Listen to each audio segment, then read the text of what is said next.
घंटे बस से सफर करने के बाद मयंक रामपुर गांव पहुंचता है।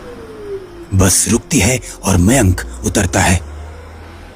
बस से उतरने के बाद मयंक चारों तरफ देखता है, लेकिन उसे कहीं कोई नजर नहीं आता। गांव की सड़कें सुनसान हैं, कोई आदमी नजर नहीं आ रहा। हद है यार, इन लोगों को मालूम था कि मैं 12 बजे पहुंच जाऊंगा, फिर भी कोई नहीं आया लेने।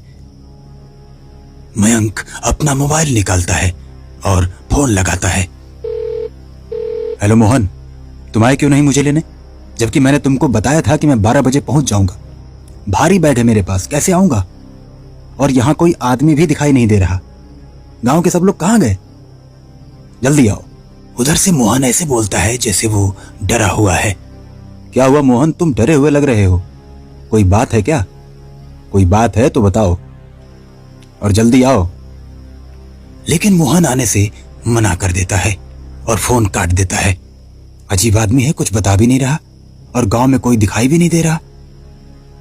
यार कुछ बात तो जरूर है। चलो अब खुद ही चल के देखते हैं कि क्या मामला है। मयंक अपना बैग उठाता है और मोहन के घर की तरफ चल पड़ता है। कुछ दूर जाते ही उसे एक आदमी दिखाई देता है जो एक कंधा ऊपर करके और दूसरे पैर को जमीन पर घसीटकर चल रहा था। मयंक उस आदमी को देखते ही उसे आवाज देता है, लेकिन वो आदमी तेजी के साथ पैर घसीटते हुए दूसरी गली में भाग जाता है।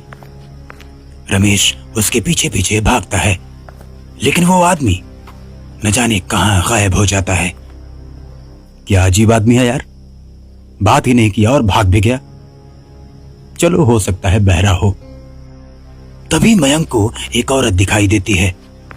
औरत भी अपने कंधे ऊपर करके और पैर घसीटकर चल रही है। औरत को देख मयंक उसे भी आवाज देता है, लेकिन पहले वाले आदमी की तरह यह औरत भी पैर घसीटते हुए तेजी से भाग जाती है। ये देख मयंक को अजीब सा लगता है। वो सोचता है, दोनों बहरे तो नहीं हो सकते, ये मामला आखिर है क्या? और अब मयंक सीधे पहुंचता है मोहन के घर। मोहन के घर के आसपास भी सब सुनसान रहता है, कहीं कोई नजर नहीं आता। यार हुआ क्या है इस गांव को, कहां चले गए सब लोग? कोई दिखाई भी नहीं दे रहा। जो दिख रहा है वो लंगड़ा कर चल रहा है। इतना सोचते हुए मयंक मोहन को आवाज लगाता है, अरे मोहन, मैं आ गया। अरे अब तो बाहर निकलो, कहां चले गए? तभी मोहन अंदर से निकलता है। मोहन को देख मयंक हक्का बक्का रह जाता है, क्योंकि मोहन भी ठीक वैसे ही कंधे उचकाकर और पैर घसीट कर चल रहा है जैसे गांव के लोग चल रहे थे। भाई मोहन, मेरी तो समझ में ही नहीं आ रहा कि ये सब है क्या। तुम लोग ऐसे क्यों चल रहे हो? क्या गांव में कोई बीमारी फैल गई है क्या? क्या कह रहे हो मयंक? कुछ मत बोलो यार, अब कभी इस बारे में कुछ मत बोलना, नहीं तो तुम्हारा भी यही हाल होगा जो हम सबका हुआ है। अरे यार दिमाग न पगलाओ हमारा, बात क्या है जल्दी बताओ। यार ये कोई बीमारी नहीं, ये पुष्पा राजू भूत का श्राप है जो हम सबको मिला है। अब इसके बारे में एक शब्द भी नहीं बोलूंगा। क्या बोला तुमने? पुष्पा राजू भूत? कुछ भी, साउथ की फिल्म वाला भूत? अरे वाह क्या बात है, क्या पागलों वाली बात कर रहे हो यार। भूत वूत कुछ नहीं होता है, ये बीमारी है और कुछ नहीं। अरे यार मयंक, भगवान के लिए चुप हो जाओ, नहीं तो पुष्पा राजू आएगा और तुमको भी शापित कर देगा। आखिर कौन है ये बीमार पुष्पा राजू भूत, मैं भी तो देखूं। ए पुष्पा राजू भूत, दम है तो मेरे सामने आ जा, जरा देखो तो कि मुझे कैसे शापित करता है तू। इतना कहने की देर थी कि तभी जोर से बिजली कड़कती है। बिजली को कड़कता देख मोहन वहां से भाग जाता है और तभी पुष्पा राजू भूत उसके सामने प्रकट हो जाता है। मैं झुकेगा नहीं, जो भी मुझे हल्के मिलेगा उसको काट डालेगा। क्यों रे मयंक, तुम मेरे को बेवकूफ समझा क्या? तुम हो कौन और गांव के लोगों को शापित क्यों कर रहे हो? पहले मैं तुझे भी शापित कर लूं, फिर बताऊंगा। इतना कहकर पुष्पा भूत उड़कर आता है और मयंक को काट लेता है। पुष्पा भूत जैसे ही मयंक को काटता है तो मयंक गिर जाता है, और जब उठता है तो उसका एक कंधा ऊपर उठा हुआ, एक पैर टेढ़ा है, और मयंक भी पैर रगड़कर चलने लगता है।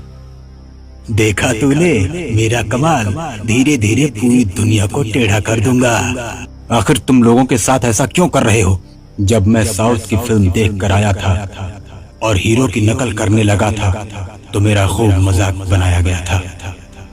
देखते देखते गांव के और लड़के भी फिल्म देखकर मेरे जैसे नकल करने लगे थे और सभी अपना पैर घसीटकर चलने लगे थे। लेकिन लोगों को लगता था कि गांव के बच्चों को मैंने ही बिगाड़ा है। मैंने बोला इसमें मेरी क्या गलती है, लेकिन कोई मेरी बात मानने को तैयार नहीं था। कई बार लोगों ने मुझे मारा पीटा भी कि मुझे पीटता देख बच्चे पैर घसीट कर चलना छोड़ देंगे, लेकिन बच्चे नहीं माने और पैर घसीट कर चलते रहे। अब मेरा घर से निकलना मुश्किल हो गया था। एक दिन मैंने तंग आकर आत्महत्या कर ली, और जब मैं भूत बना गांव वालों को सबक सिखाने की सोचा कि जिस वजह से मुझे मारा पीटा गया है वैसा ही सबको बना दूंगा। अब तो तुमने सबको परेशान कर दिया। सब लोग घर के अंदर बंद हैं, कुछ लोग डर की वजह से मर भी गए। अब तो तुम्हारा बदला पूरा हुआ। देखो, सबकी तरफ से मैं माफी मांगता हूं, सबको माफ कर दो। ठीक है, लेकिन एक शर्त पर। मैं सबको ठीक कर दूंगा तो तुम मेरी मुक्ति के लिए पूजा करवाओगे और मुझे मुक्ति दिलवाओगे। मयंक पुष्पा राजू की बात मान जाता है। गांव के सब लोग पहले जैसे हो जाते हैं। तब मयंक और गांव वाले मिलकर पुष्पा राजू भूत के मुक्ति के लिए पूजा करते हैं और पुष्पा राजू भूत को मुक्ति मिल जाती है।